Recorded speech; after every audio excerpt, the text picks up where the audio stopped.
Hello, everyone. Thank you very much for joining us for today's seminar.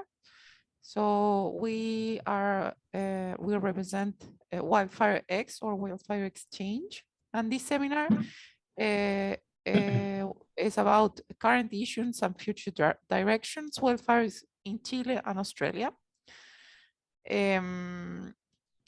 So I'll do a little bit of back and forth in Spanish at the beginning, then no more.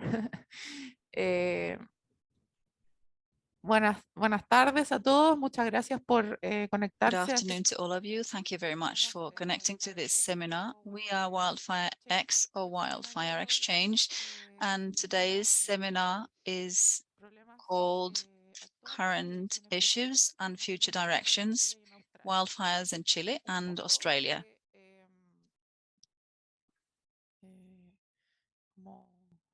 Cosas administrativas antes de Some house rules before we start this seminar. Today we have simultaneous interpretation.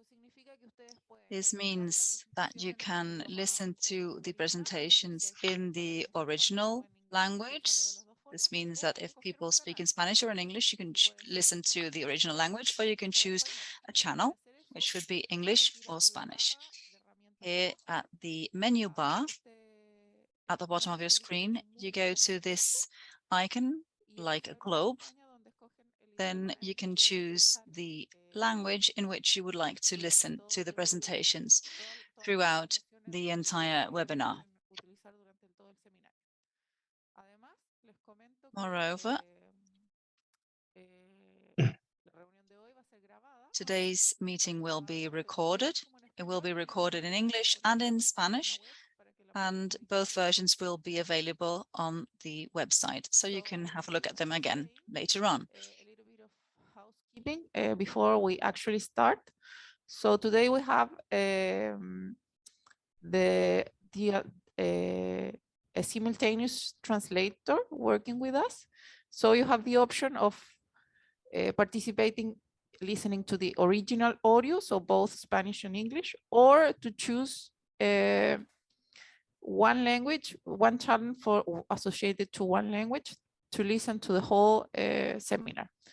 So to do so, in the toolbars at the bottom of the screen, you have to go to this little circle that looks a little bit like a world, and then a window open, and you either select original audio or English or Spanish.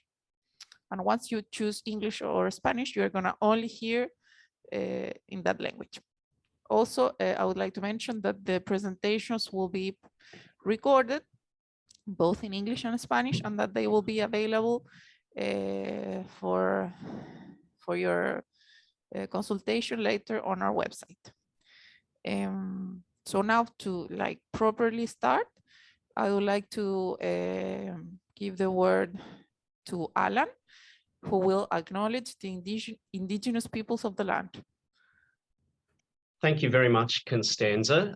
Hello and welcome. I'm Alan March, Professor of Urban Planning and Disaster Risk Reduction at Melbourne University in Australia. Thank you for attending.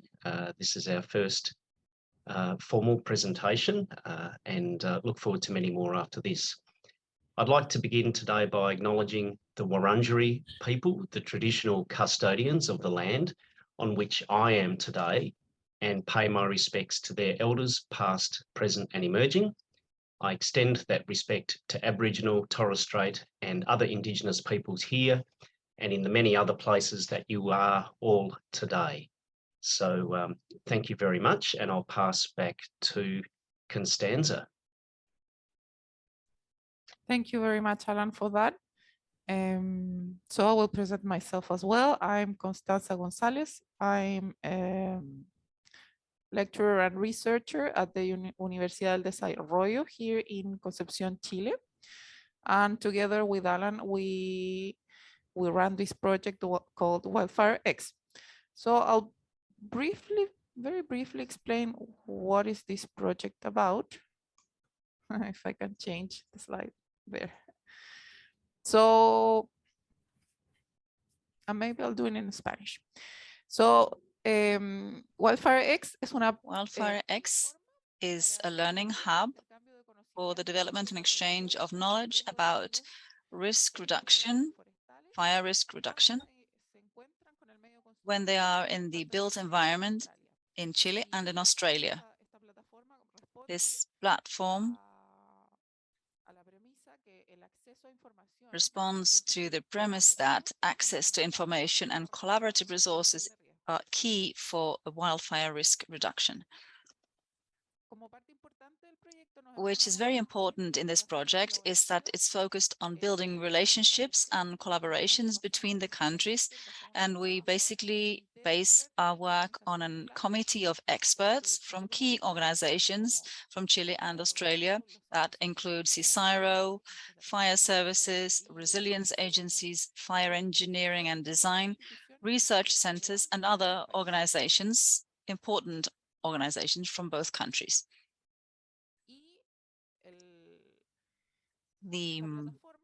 This platform is translated into a website with lots of content already. And the idea is to include the content of seminars like the one we're having today, learning modules, news, videos, podcasts, discussions, and speakers that give their opinion on important topics, about academic topics and practices that may be important for this community in order to promote resilience and sustainability in case of wildfires.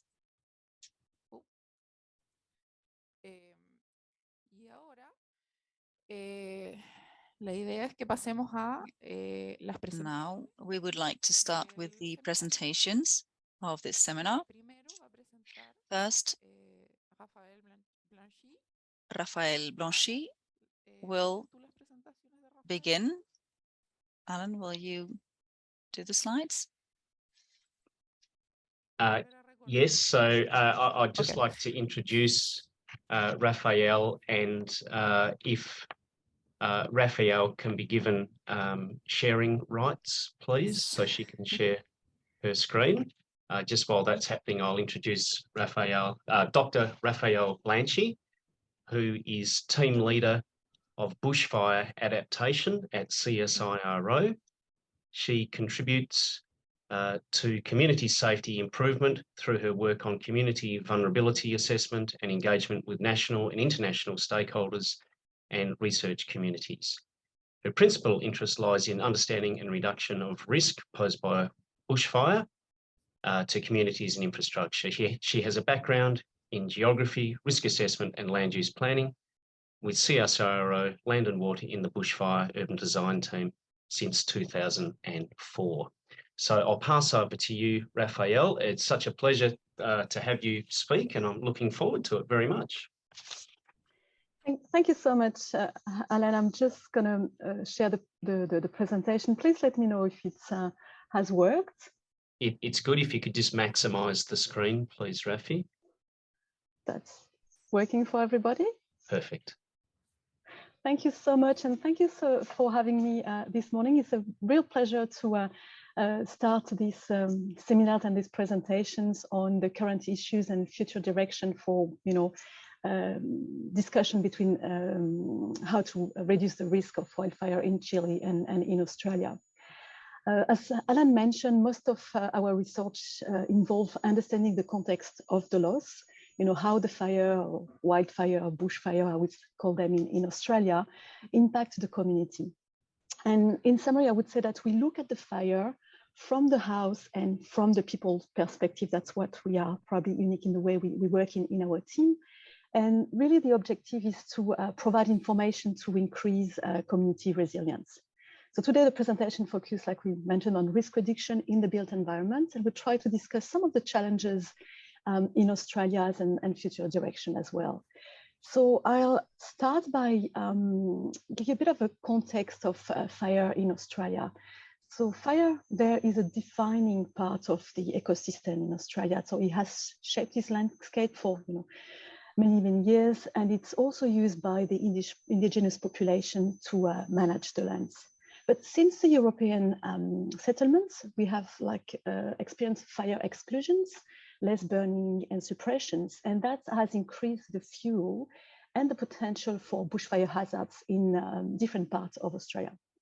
In addition, as well, and more recently, we've seen an increase and an expansion of the urban area that are close to natural area, with different type of urban development, primarily based on construction techniques that are not adapted to bushfire. And that's true in Australia, but it's also true in other countries across the world. And what we've seen across the world, that's a growth in this, what we call the wildland-urban interface, which is the interface between the people and the vegetation. And that's have increased the number of people that are at risk of being affected by bushfire. So on top of that, if we had extreme fire weather conditions, we have the perfect combination for potential life and house loss. And this is accentuated also by current climate change projections, showing an increase in the number of days of extreme fire weather conditions. And this suggests more intense and more frequent as well fire in different. So to protect the, can you hear me guys? So talking about this, the context in Australia where we effectively have this extreme fire condition that accentuate the risk as well. So to protect the community from the bushfire, fire suppression have been used for a long time. It's very effective, but sometimes it's not enough. We also need to use some, other measures like proactive measures that we can put in place before the fire arrives. And that includes vegetation management, and for example, prescribed burning, but also land use planning, building regulations, and community education measure. So those measures are individual measures. So they provide some effectiveness on their own, but they also have some limitation, have we seen in our research. And what I'd like to discuss today is the fact that they could be much more effective when using together in an integrated way. So what I mean by that is that instead of looking at each approach and each measure independently, we can look at an integrated approach to manage the risk. And that's really can multiply the benefits and get the community to an adequate level of risk reduction. And that can be done more effectively. So I've got a few examples here of how those approach have, if they use independently, have some limitations. In this case, that's a regulated house, for example, and we've seen that people living in regulated house can quickly and unknowingly modify their building and their surrounding, and that can affect their safety and then can increase the risk of ignition. In this example, for example, the owners have put like mulch just against the house, and when the fire arrived, the house starts, the mulch starts to burn, and so close to the window, it had affected material inside the window, the curtain, and you can see the heat affected material. And that could have led to house ignition inside, inside, and then could have led to damage to the house. So we see that even if we have regulated house, poor landscaping and modification of the house can have an impact on the risk itself. So a regulatory approach by itself, it's not enough sometimes to reduce the risk.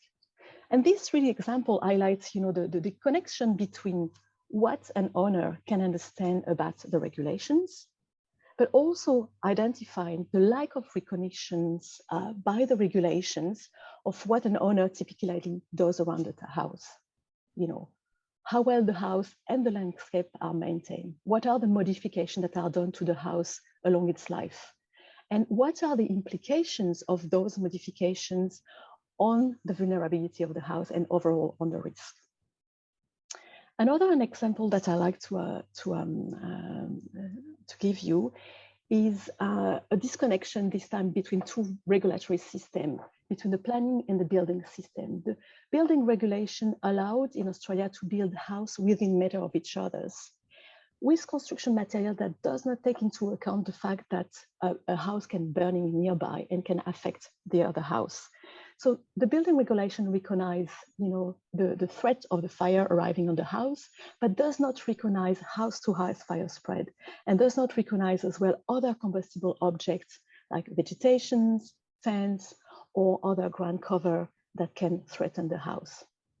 And from the planning perspective, there is no proactive urban design measures to enforce house separation, like urban density, for example, so distance from house to house in the bushfire prone area. So those two examples have shown us there is a gap between regulatory instruments, there is gaps between regulatory instrument and community as well. So how they can work together in an integrated system. So how we can build the bridge between those different approaches and look at how some of them used individually can be maladapted in the perspective of the systems. And for me, having this integrated approach really means that we empower the community with both the knowledge and the confidence to recognize the risk and respond to it. So just an example going towards this integrated approach. This is an example of hazard mapping that land use manager use for planning and building regulation. But the information that I provide on those maps about the fire intensity at different places in the landscape could also be used by individuals to understand the hazard posed by the bushfire at their property and at their location and help them respond to it. And this is used in one of the states, but not everywhere in Australia. So it really shows to me this importance of having tools that can, bridge vegetation management, building regulation, planning regulation, bushfire risk understanding for different contexts, but also for different situations. And if I try to go a bit further with these logics, those systems and those tools can support a discussion between actors. And I'm going to take a hypothetical example here, where we could think, for example, that a land manager could discuss with the community, how the fuel breaks, how the fuel reductions that are implemented around a town could affect the people, how it translates to the fire exposure to their house at their locations. Because fuel reduction is going to, obviously reduce the fuel, but might not take away the embers. And that's some important information that people need to understand with those measures. So it's how we can try to share the response between, in this case, land manager that's doing fuel management at your back fence, but also how the community and how the people can use good design and maintenance in the backyard in relation to those management that are done together. Another way that I would like to discuss briefly is some of the work we've done with Alan in Australia a few years ago now, with the development of a best practice guide to help people build and renovate in bushfire prone area. And this involves planning, building, fuel management, maintenance, understanding of hazard and on the property. And really with the guys who are designed with this integrated approach in mind to help people understand the relationship between bushfire hazard on their property and how they can use appropriate building and landscape design to reduce the risk in a way that suits also their needs and their value. And I'm just going to finish now. Sorry if I'm a bit over, Alan. Just in conclusion, I just would like to again emphasize the importance of integrated tools and tools that can promote integrations, because that really can make a difference in engaging and interacting with the community, but also it could help community and other actors, other fire agencies that are involved in fire management to clarify and understand the benefits of risk reduction measures. So obviously we still need minimum regulation and safety measure because some people are not interested in acknowledging the risk, and those people won't be interested in or willing to act on risk reduction measure above those regulations. But hopefully we have enough people willing to embrace the change and work together. So conclusion, there is no enforceable system alone. I think there is only effective way to manage the risk in an integrative way. and really the importance of enable and informing the community so they can effectively live with the fire and manage the risk, while they're also looking after the land they live in. Thank you so much. And I'm going to stop sharing. Thank you very much, Raphaele. Just what we needed to start off our series of talks. Really appreciate that. You gave us a great sort of starting point for thinking about wildfire risk in Australia, at the interface in particular, and got me thinking about lots of new directions that perhaps we can still keep working on. Hopefully we'll have a bit of time for questions and commentary from everyone. So I won't say much more except to say thank you again.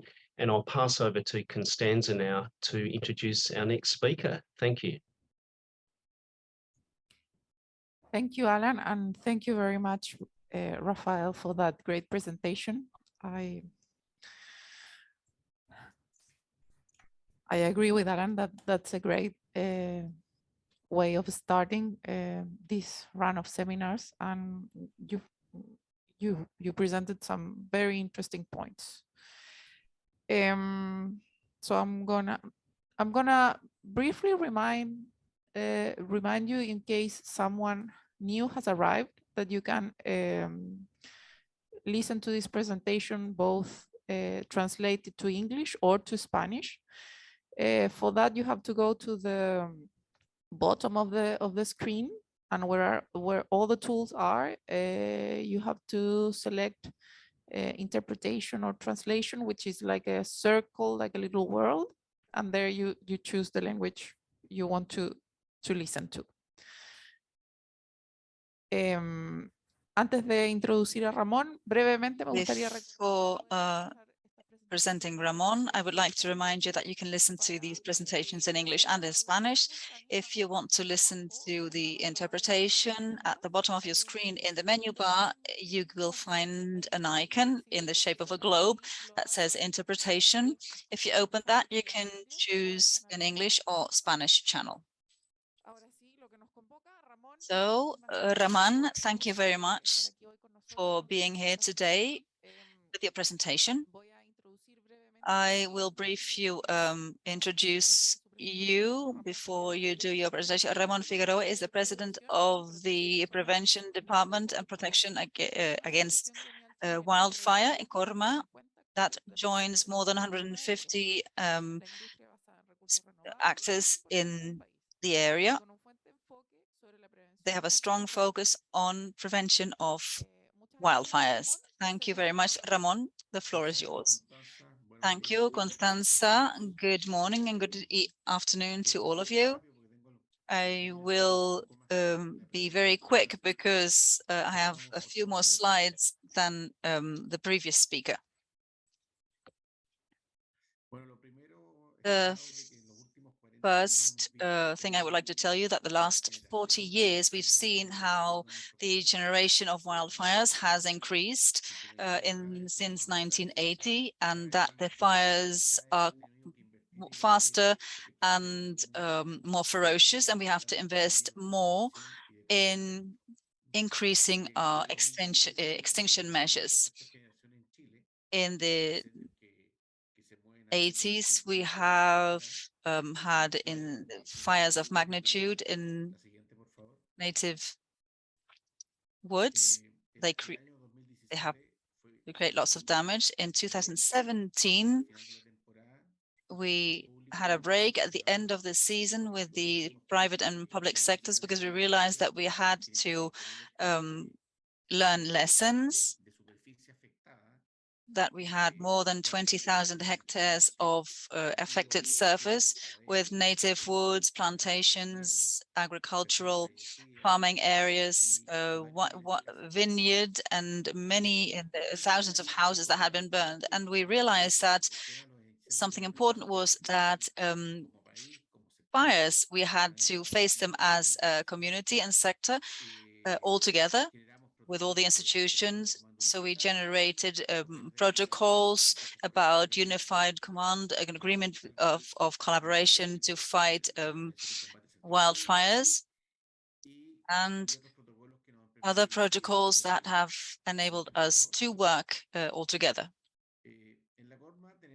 In Corma, we have 5 task forces or work groups, which is the public and private sector. And every year we evaluate each season of wildfires. And our groups are oriented to fire prevention, emergency detection, fighting fires, and technical information of our fire teams. We have between 5,000 and 7,000 fires per season. Last year, we had a very special season. We had a 2% less occurrence with comparison to the previous season, but there are several areas in the country where the percentage went up, which are wood areas. And what increased a lot was the damage.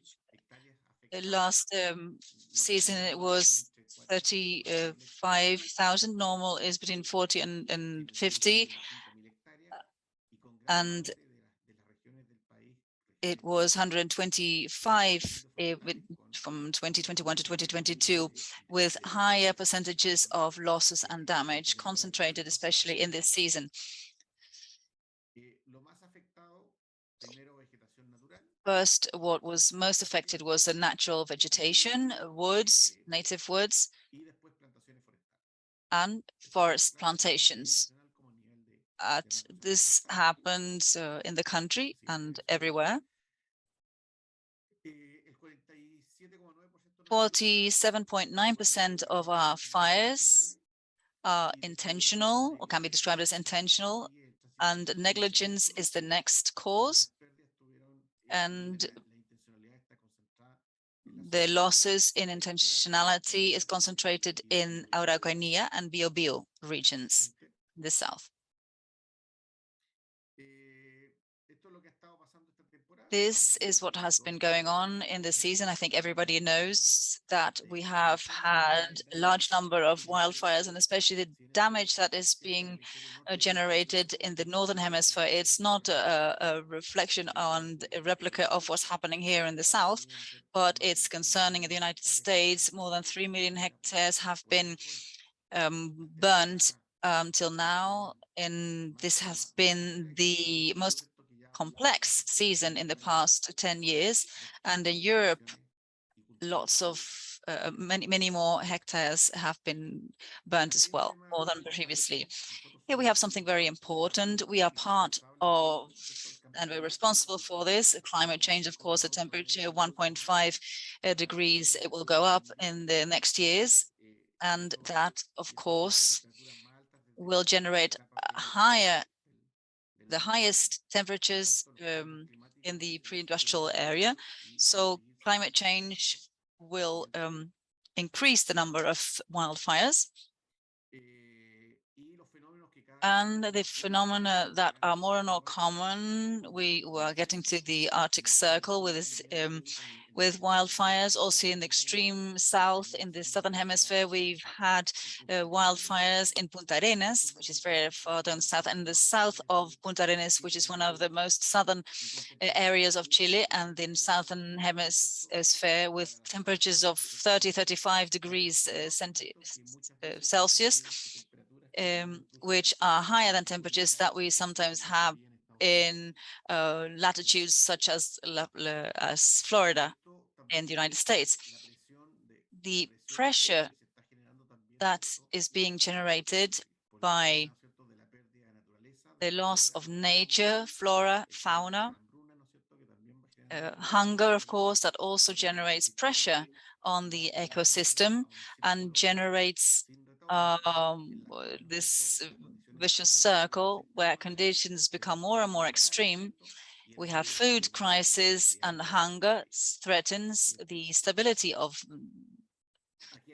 hundreds of countries. Here we have the hunger map of the FAO.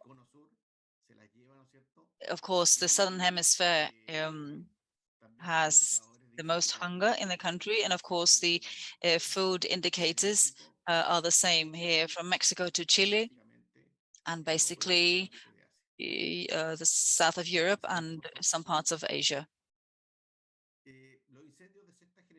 The fires, the 6th generation, are born, so they are born very so large that it's impossible to extinguish them.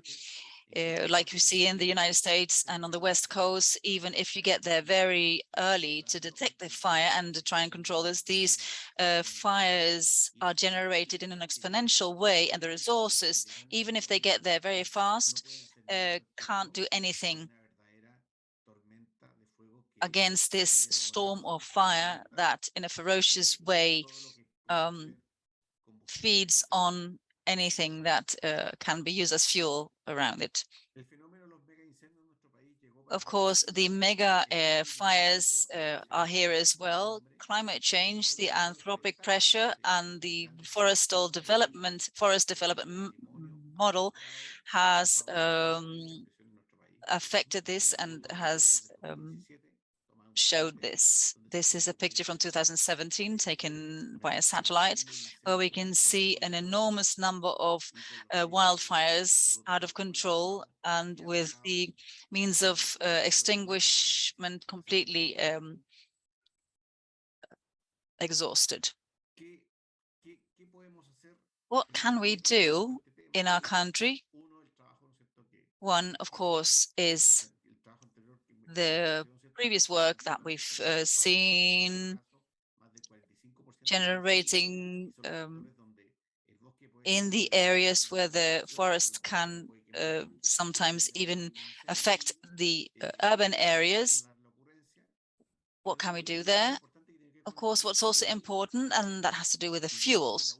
So I think this is the last hope. If you see at this fire triangle, we can't manage the heat and the oxygen, but we can generate fuel and fire propagation. We can't manage the atmosphere, we can't manage the meteorological conditions, but we can manage fuels. So what we can do as a society, thinking that the next coming years, the conditions will become more and more severe, we should hope that the propagation and the speed goes down, and we can try and manage that. That's, of course, the goal that we need to look for, because we won't be able to win this fight, because millions and millions of dollars are burned in many countries, and the only thing we can do is reduce the losses. It's very difficult to avoid great catastrophes.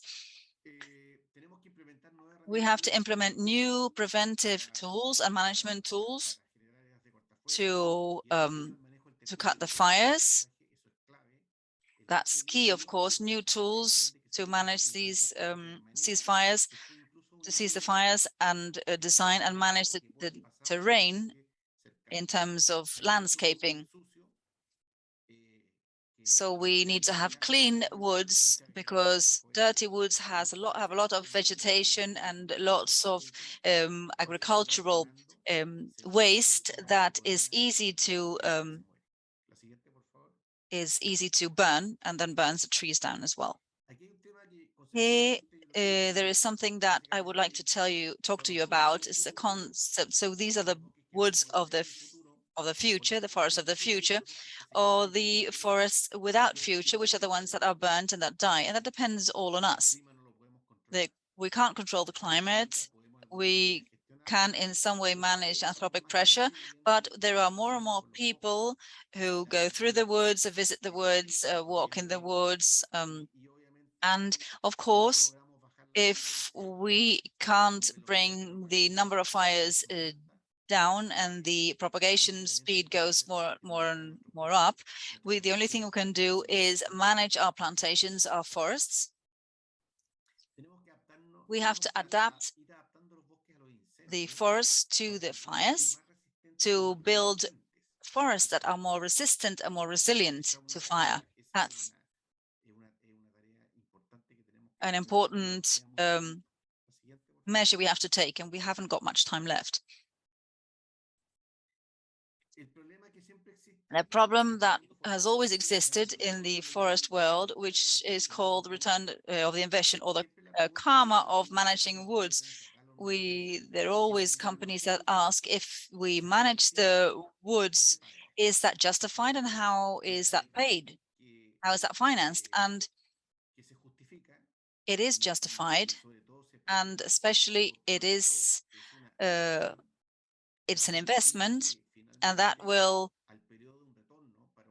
enable for the period of return for a forest company or for a public organization that wants to maintain an area highly preserved, and will see in time that the woods, that the forests are not burned, and that everything that was invested is not turned into ashes.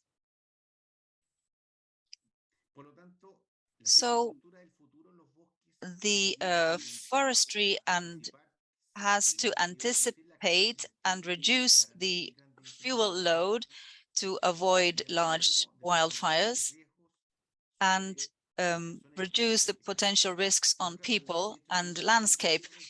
While the load and distribution of fuel is not modified, the risk of large wildfires is maintained and cannot be extinguished. So we need to redirect and accelerate to make sure that we prevent the propagation and acceleration of the fires. This is possible with interface areas in Chile, where there are areas to cut the fire, or where the fuels are cut, where there are clean areas in between that prevents the fire from continuing towards the forest, or if fire is caused in the forest, it doesn't go to the surroundings. We have started to work on this for several years ago in Chile, and we have to continue like this, and we have to take care of this. And it's very important for the community to take care of this as well, because sometimes these structures then sometimes start being informal urbanized areas, and then again the houses are too close to the forests, to native forests or plantations, which has to be prevented. We also have to think that forest fuel, or the management of fuel, enables to redesign a conceptual landscape system adapted to fire regimes. For example, if we define a sector where, if there is a fire, the infrastructure can be used that can generate this, I can place the roads and accessibility of so the fire brigade can get there, and so I give them the possibility to control the fire. In the world of fires, we talk about opportunity areas, sectors where I can extinguish a fire, that have the best conditions to do so. And there are sectors there I can work as hard as I want, but I won't be able to extinguish because of the topography, fuel, etc. So this also makes it possible for this planning of the landscape to prevent the fires. The use of technical use of fire in prevention is very important. Here in Chile, we still have problems, though the legislation allows using fires, but it is questionable. So from social point of view, because even if it's far away from urban areas because of the smoke, but this, of course, can clean woods to avoid propagation, and this can prevent, in the summer, in the dry season, fires start and generate great catastrophes, generating tons and tons of CO2 into the and emit this into the atmosphere. And of course, the technical use of fire in firefighting which we use a lot in Australia,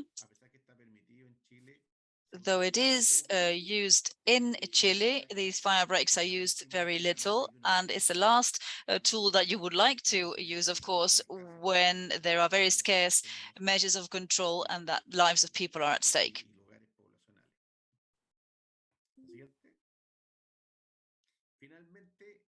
Finally, there's a sentence that says that fire turns your dreams to ashes, but it's very important that if we don't take more emphatic measures and invest more in management of fuels, the fires in the end will be responsible for the degradation of forest ecosystems, which will be a reality regardless of who started the fire.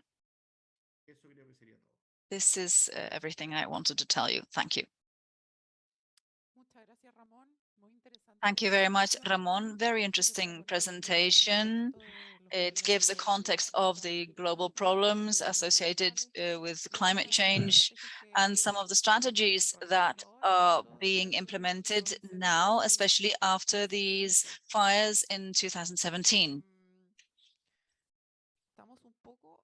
We are a bit behind schedule, but maybe we could yield the floor to some questions. Is there anybody in the audience who would like to ask a question? Maybe Ramón or Raphael. You can ask the question in English or in Spanish, however you feel comfortable.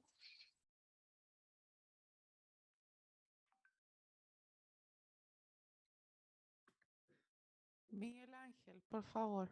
Miguel Ángel, please go ahead. ¿Se escucha? Sí, se escucha bien. Ya.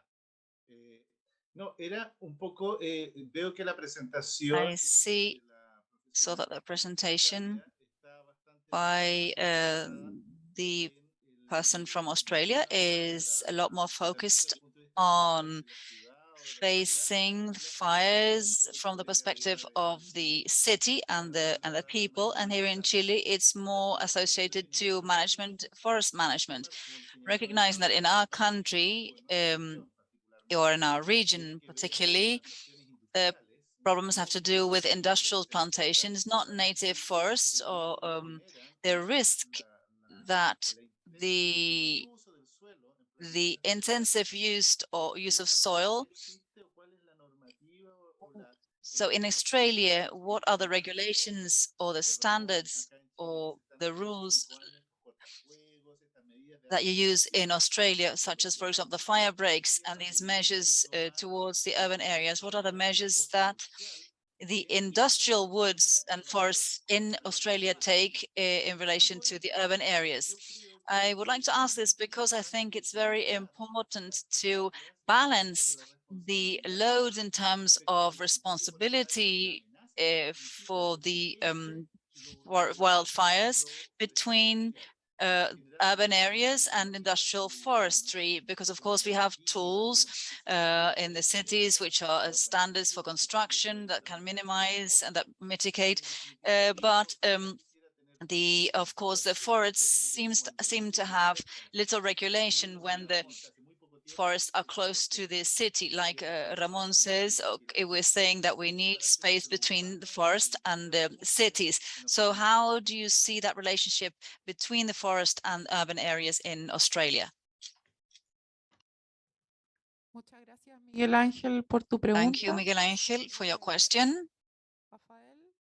Rafael? Be so kind to answer? Thank you. Yeah, no, thanks for the questions as well. It's probably complex way to answer, but yeah, that's a very important aspect, effectively, of how those interface between forests and urban area works, and how what some of the regulation work on both aspects. And that's true for this presentation. I probably taken the perspective from the community, from the the house perspective to look at how the fire arrive and discuss some of those regulations that can make the community more resilient, like in case of bushfire. But it's also very important to take into account what we can be done in the forest. So I wouldn't have much information about industrial forests, like, because in Victoria there's not that many plantations. There is probably more the case of native forests that are close to urban area, and definitely there is regulation and actions and measures and risk reduction measures that are taken in terms of either fuel breaks or prescribed burning to reduce the fuel quantity in those areas, with the hope that they would reduce the intensity of a fire potentially arriving on an urban interface. So I don't know if someone, maybe Alan, you want to add a bit more about some of this regulation specific for the forests. I wouldn't be able to say that specifically, but definitely there is by the land manager here in Australia, a lot of work that is done to reduce the fuel, either close to the interface or either further. And that's prompted a lot of questions, I guess, and because trying to look at the effectiveness of those measures, where you burn in the landscape, and how it has the impact that can have also on community, on reducing the risk. So that's a big debate, I have to say, in Australia as well, in terms of looking at the effectiveness of those measures and how to make them better. Like, we don't want to burn way too much, because there's also implications in terms of smokes and emissions, but also we want to burn in a way that's meaningful, managing the forest and having a positive impact on risk reduction for maybe nearby community. Yeah, I might just jump in on there, Raphael. I think you've answered the question as well as it can be answered in a sense, but I would add to it that a challenge we have in Australia is the huge diversity of responsibilities between different agencies and private and public entities which have responsibility for vegetated areas, including farms, Parks Victoria, state agencies, and that diversity is one of our big challenges, I think. They all have different sorts of responsibilities in terms of fire as well, so that adds to the complexity. I won't say more because I'm conscious of time, and I think Constanza might need to take control of us now. Thank you. Thank you, Alan. Yes, bueno, lo que nos convoca es la idea. So, of course, now we would like to launch, or officially launch, our website, WildfireX. This is the link to the website, wildfirex.org, and this is the website. As you can see it here, when you access, you can choose the website in English or in Spanish, and when you get in, you are directed to the same website, the same page, but in one of the languages.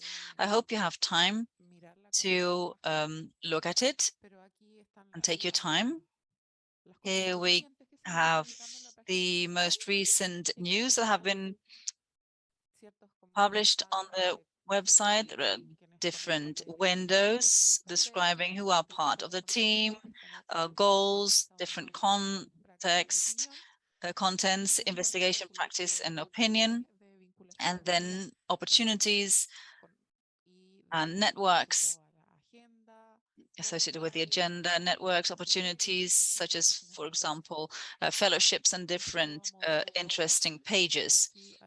Here, as an example, this is a post with a video by Professor Jorge León and his student, Sebastián Sangüesa, where they interview Nancy Caviere, who lives in an interface area in Valparaíso, who that was affected by wildfire and who describes her experience. And she talks about the reconstruction and the difficulties that they've had and the challenges. The most important thing here is, of course, we see here, we're very happy to see this website finished, and we're very curious to know about your opinions and your feedback, and you're always welcome to send us content or opinions, etc. Having said that, I give the microphone to Alan if he wants to say something more about the website or to close the webinar. Thank you, Constanza. Yes, thank you so much for that. The website is of course now live. It's fantastic to see the English and Spanish versions up. I would really ask that people contribute. That can be in a range of different forms. We'd love people to provide links to new research or to new things that are going on. We would love you to send us short videos. It could be about your research or about your agency or about an issue that is going on.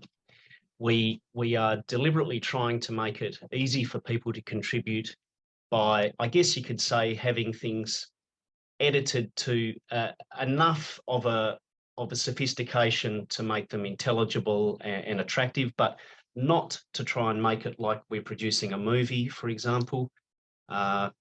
So that we can exchange ideas. If you have students or interns or other people or other colleagues, again, please feel free to include them. We hope that this is just the beginning to really start building an exchange over time, and for all of us to contribute in various ways. There's so much we can learn even within our individual countries, let alone between our two nations. And indeed, if we can start travelling a bit more again, as that slowly picks up, perhaps we can even start to find opportunities for collaboration in research, practice, education, and so forth. So fantastic to see it, and please send us an email or a message and contribute. So I'm looking at the time, and we're always very keen to finish on time because I know people have got other things to do, or maybe to rest if you're in Chile. Thank you so much to both of our speakers. Dr. Raphaele Blanchi really gave us a great overview of the Australian context and the interface and this need to go beyond regulation to think about a whole of community approach. Ramón Figueroa really took us to this real importance of this huge challenge we face in terms of climate change and the challenges at the interface. But I took a great message in that both speakers were talking about the challenges of the interface, and indeed Ramón brought us to this point of managing what we can manage and taking a hold of that, because there are some things that are beyond our control. So I think these are great messages to take, and I think it is now up to us to break this down into smaller components, and I again implore you to contribute, and maybe you've got an idea, get in touch with us and we can see what we can do about it. So I'll draw things to a close. We will edit the video, and as Constanza mentioned, we'll have an English and a Spanish version. And I look forward to many more interactions like this, and to meeting you all, and indeed a wider group of colleagues as we proceed forward. So thank you very much for attending.